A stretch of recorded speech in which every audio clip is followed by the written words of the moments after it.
ജീർണതകൾ തളം കെട്ടുമ്പോഴും സമൂഹത്തിനു വേണ്ടത് തിരിച്ചറിഞ്ഞ് നിർലോഭം ശുശ്രൂഷകളിൽ വ്യാപരിച്ച് ക്രിസ്തുവിനെ ജീവത്താളമായി കൂടെ കൂട്ടിയ മിശിഹാനുകരണ സന്യാസിനി സമൂഹം അഥവാ ബെഥനി ഇപ്പോൾ ശതാബ്ദിയുടെ നിറവിലാണ്.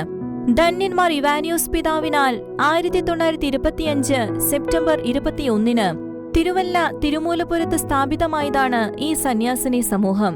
ശതാബ്ദി ആഘോഷ സമാപനം ഓഗസ്റ്റ് 2 നാളെ തിരുവനന്തപുരത്ത് നടക്കും.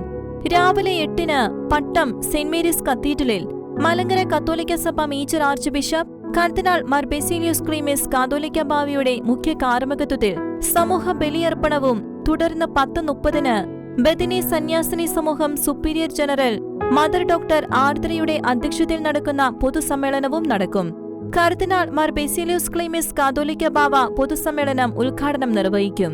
തിരുവനന്തപുരം ലത്തീൻ അതിരൂപത അധ്യക്ഷൻ archbishop doctor Thomas J Netto, പ്രതിപക്ഷ നേതാവ് വി.ഡി. സതീശൻ, ആരോഗ്യമന്ത്രി Veena George, Kerala government management institute director K Jayakumar, Bethany സന്യാസ സമൂഹം superior general reverend doctor George Varikkas Kuttiyil, national CRI president reverend doctor Saju Chakkalakkal CMI, OCD Manjummel province provincial superior reverend doctor Augustine Mullur, Mary മക്കൾ സന്യാസിനി സമൂഹം superior general mother Lydia DM, Thiruvananthapuram major അതിഭദ്രാസന pastoral council secretary advocate Joji K Abraham, Muvattupuzha provincial superior mother Jose SIC എന്നിവർ പ്രസംഗിക്കും.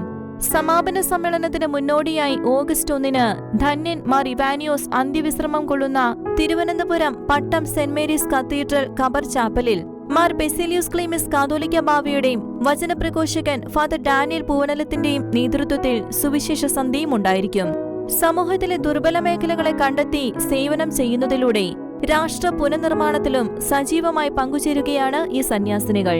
3 പേരിൽ നിന്നും തുടങ്ങി ഒരു നൂറ്റാണ്ടിനിപ്പുറം 5 പ്രൊവിൻസുകളിലായി 940 സമർപ്പിത സഹോദരിമാരും മഠങ്ങളും 145 സ്ഥാപനങ്ങളുമായി ഭാരതത്തിനകത്തും പുറത്തുമായി ആധ്യാത്മിക, സാംസ്കാരിക, വിദ്യാഭ്യാസ, ആതുര സേവന, മിഷൻ രംഗങ്ങളിൽ ത്യാഗോജ്വലമായ പ്രേക്ഷിത പ്രവർത്തനങ്ങളിൽ ബെഥനി സിസ്റ്റേഴ്സ് ഏർപ്പെട്ടിരിക്കുകയാണ്.